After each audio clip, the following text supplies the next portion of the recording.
We're joined in this portion of our program. I'm Bob Salter. I'm joined for a discussion about an interesting organization. There's a lot of information online about TADA Youth Theater, and you'll find out about the organization in the course of this discussion. Joined by two guests, Nina Trevens, who is the producing artistic director, founder with the organization, Katy Knowles, who's director of education. First of all, both of you, welcome to our program. Thank you. Thanks for having us. A little bit of background on how it is that the organization came to be. So 36 years ago, TADA, I started TADA with Linda Reef, who is a choreographer, and we wanted to produce original works for youth and teens to perform in for family audiences. It really came about because my mom was working on a theater festival, and the producer of the theater festival said he wanted to do every kind of theater that there was as part of this festival. I was actually a stage manager, and I was stage managing one of the shows. My mom was directing a different show. And she said to him, well, you know, Nina has a children's theater company. And he said, oh, that's great. Let me, tell her to let me know more about it.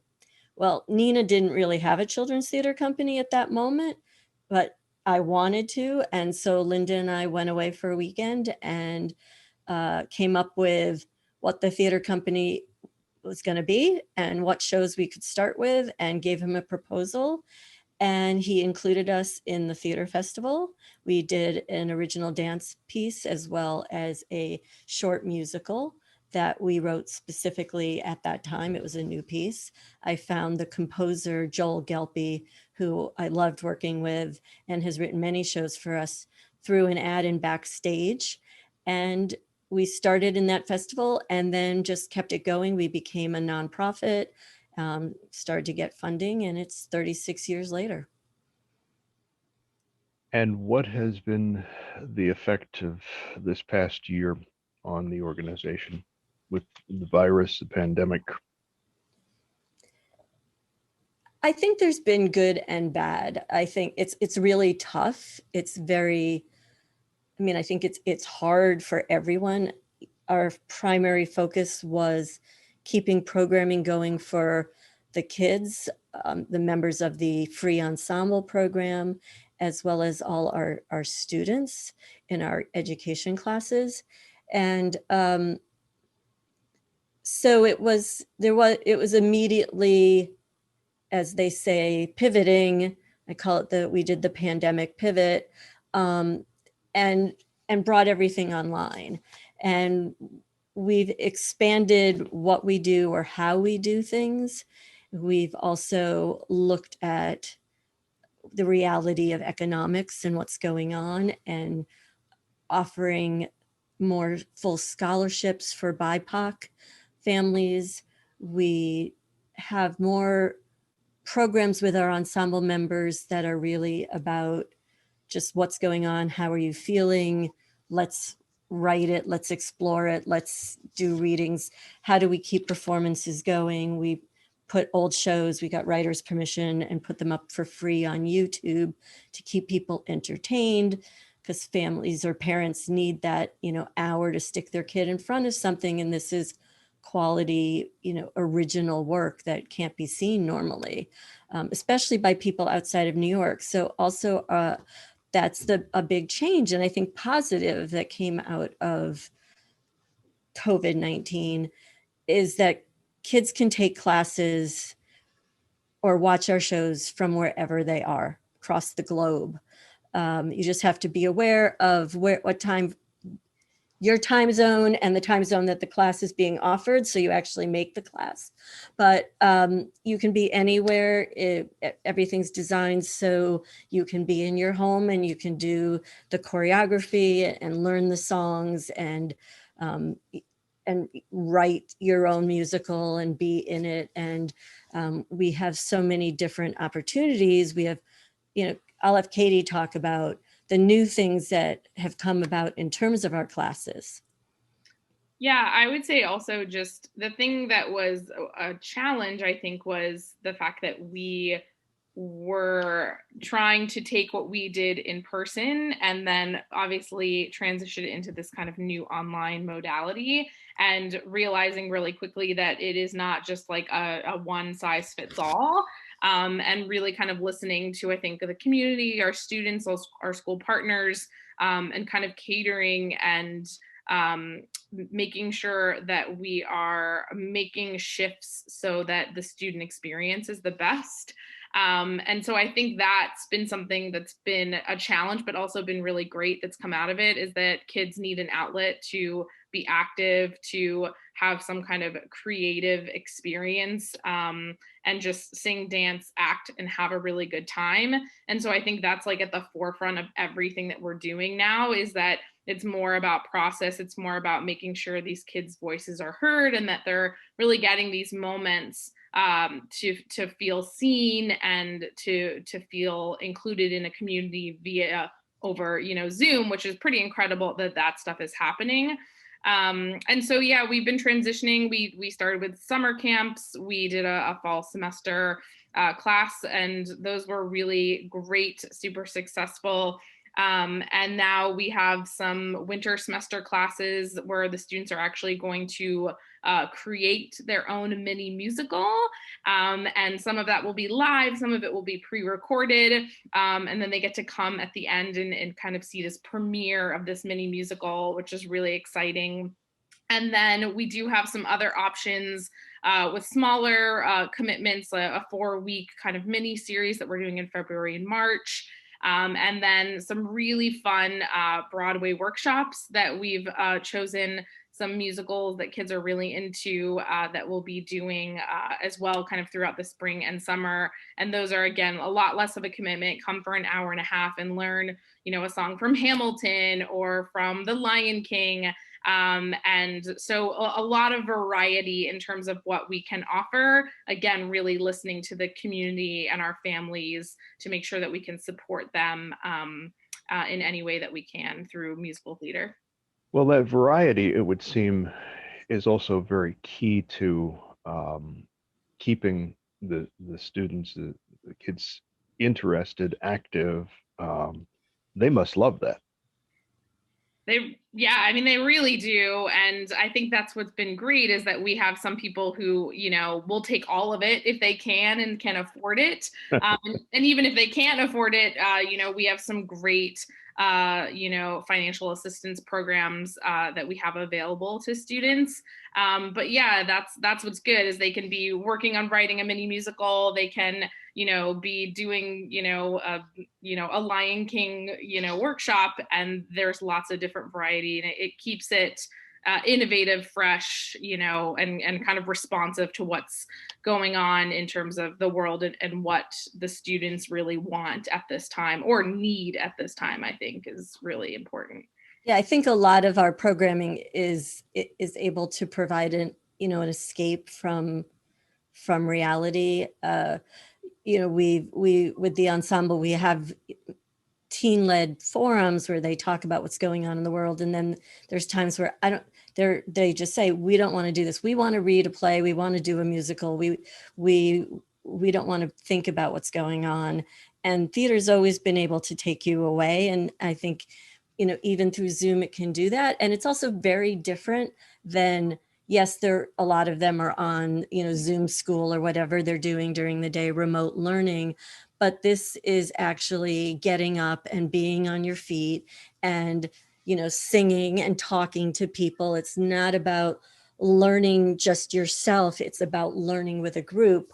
And that part is still happening, even though it's not in one room. Katy, you mentioned a couple different times the term school partners. How does that work? Yeah, so we have had school partnerships through all 5 boroughs, and we've even worked with some schools, one in particular in Florida that we actually have been doing a partnership with for, I think this is our 5th year with them. And it looks different this year, obviously.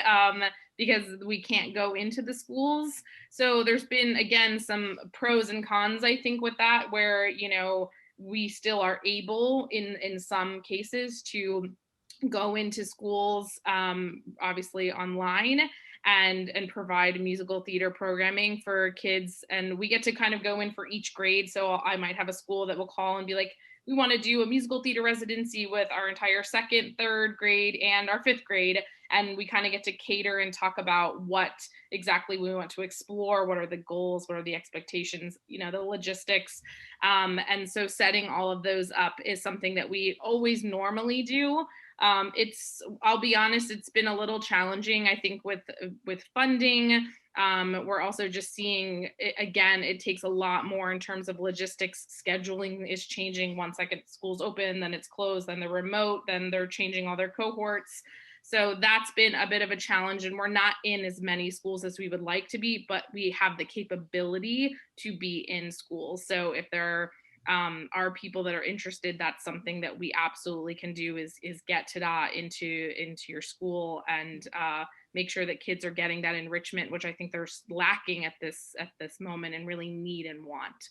But it's getting into the schools remotely. It's not physically going into the schools right now. So you could be a school in, you know, California or Paris, you know, anywhere, and are teaching artists who have, you know, the New York, you know, Broadway musical theater in them, can teach at your school without you having to bring them out there and pay for all that.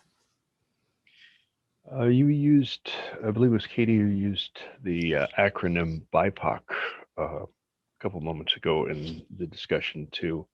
What's meant by that term? Because that's very key to talking about the organization's function, purpose, how you work, etc. Well, I think I said it, I don't know if Katy, you also, but it's Black, Indigenous, people of color. That's what it stands for. Mm-hmm. Most, I mean, over 70% of the ensemble members that we work with in our free Resident Youth Ensemble program are BIPOC. And many of our students, most of the schools that we partner with, their populations are BIPOC. It's always been part of the mission of the organization, is to work with kids from all different backgrounds. It used to be all different neighborhoods and boroughs of New York City, but it was always about bringing kids and families together that don't necessarily come together in any other way in New York. And that was part of what I noticed when I moved here and thought, I'm moving to this melting pot, this city where all people work together, come together, share everything. And when I got here, realized how, this was in the 80s, how separate things were. And it still is in many ways. So our goal is really bringing all different kids of different backgrounds, different economic backgrounds, different neighbors, different cultures, different sexual orientations, different religions, bringing them all together and working together and learning from each other, different ages. And it's just coming together. It's an interesting approach. One thing we haven't done thus far, we should do this a couple different times in the course of the discussion. How do people who are interested find out more about the organization online? So they can go to our website, which is TADA Theater, TADATHEATER.com. And everything you want to know is on there. And if not, there's phone numbers or emails so you can ask. Nina Trevens, who is producing artistic director, founder of TADA Youth Theater, and Katy Knowles, who's director of education, our guest of this portion of our program. Now, I didn't ask purposely at the start of this discussion, but some of the people listening may wonder, why TADA? When you go on stage, you go, ta-da! I set you up nicely with that one. Yep. Okay. You can't see, but I have the jazz hands going on. Yeah, I really wanted a different name because I wanted our name to actually be at the beginning of the alphabet, because at the time when some funding was being released, they would start at the beginning and everything had to go through mail. So it would take longer if your name was at the end of the alphabet. But data didn't really seem to work for me as I was putting letters together, just had a different meaning. So we went with ta-da. All right, what's funding like? It's not likable. No, I mean, it's funding is very difficult right now for a number of reasons. COVID-19 is one of them. Our earned income has just, it is like 60 to 70% less than it was, at the, not even last year we did better than we're going to do this year, because at least we had a number of months, our fiscal year is September through August. But this year it's really tough. Right now we don't know if there's going to be any emergency funding from foundations. I don't even know if you can call it emergency, but COVID relief funding from foundations, which there was last year. But we will not be able to do anything live probably until the fall, if then, without social distancing, and our space isn't big enough to bring people together live with social distancing. So our unearned income, we rely very heavily on individuals. We will not be having a fundraising event this year, which also brought in a lot of money in the past. And then government, we still don't really know some things because it's very late in being decided because of everything that's going on. And then, honestly, there is money going, there is some new sources of funding, but to organizations that not only serve BIPOC populations, but actually are also run by them. And I am white and always have been, so I can't go back and change and start the company in a different way. So that is an unfortunate barrier right now, though we are serving that population and always have been serving that population. I'm just who I am. I'm curious, you're, in completely different times, better times. What is your performance space like, and where is that? It's at 15 West 28th Street, which is in Nomad in Manhattan, between 5th and Broadway. We have the performance space is basically a 99-seat black box theater. The stage is 25 by 30, flat, not high ceilings. We did just get a grant though, and we are putting in equipment to be able to have the space be accessible for renters and as well as us to record. So we have now cameras and sound equipment so that we can do good recordings of our shows and be able to stream those, or be able to have a teaching artist in there with the space teaching, and we have a big screen that they can see all the kids that are on Zoom that they are working with. That's cool. Yeah, so that is something, again, that's like a benefit that came out of this hardship of COVID, is how do you reach people in different ways? And this is the equipment you need to be able to do that. But it's a nice little space. It's intimate. I mean, everyone in the audience can see from wherever they are and hear. We don't need sound equipment for the audience to be able to hear. And it's air conditioned and it has good lighting. It's a very nice space. We have benches in the front for kids to sit really close up to the stage. And and the lobby is made so that kids can see things, and it's great. I really like the space. It's really hard to have a space in New York because rents are astronomical, right? And it's sitting there empty for almost a year now. It's but you can't just take that out of your budget and say you're not going to pay for it. So you still have to pay for it, and Con Ed still requires to be paid, all those things, even though it's just sitting there. The Broadway workshops, when are they, and how exactly will they work? Yeah, so we kicked them off this past fall. So we did one in November and one in December, and they were extremely successful. So we have added more. There's a couple of different dates in February. So we have like February 16th, 18th, and we have March 3rd, 23rd and 25th. And they're for various different ages. So we make sure that we break the age ranges into really small, so that developmentally and even just content wise, we can really focus on things that are going to excite and challenge those students at that age. So we do like a 4 to 5, 6 to 7, 8 to 10. We have a middle school, and then we have a high school one as well. And again, it change depending on the show that they'll be exploring.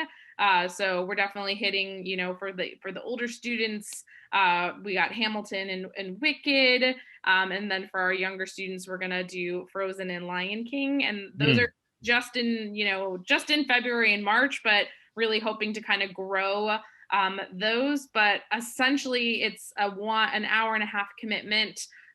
Really active. So they get to do a physical warm up, they get to do a vocal warm up, and then we pick a song from that show. They get to learn a little chunk of it vocally, and then they learn choreography from that. And it's just really interactive. It's fun, high energy. And they get to kind of meet kids from all over the place as well, while they kind of get to explore something, particularly a show that they usually always really connect with. And so they're just great. Yeah, it's a good time. And the song and dance mini-series that's upcoming? Yeah, so the song and dance mini-series is we have one in February, and then we have one in March. They're two separate, Wednesdays and Thursdays. Again, ages 4 to 5, 6 to 7, and 8 to 10.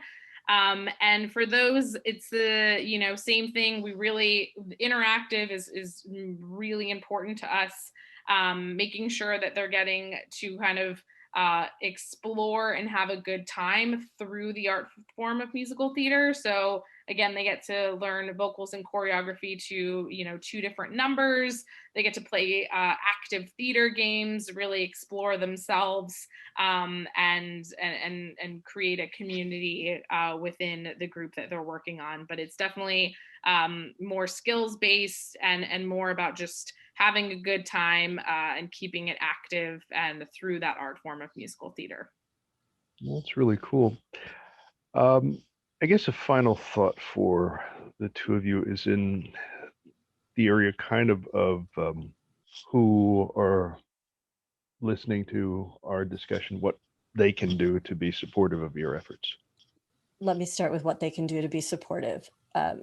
So if you have children, or you have relatives with children, or people with children, and that is 4 through 18, you tell them about TADA. You show them the website. You register them for classes. You go to YouTube. You watch our shows.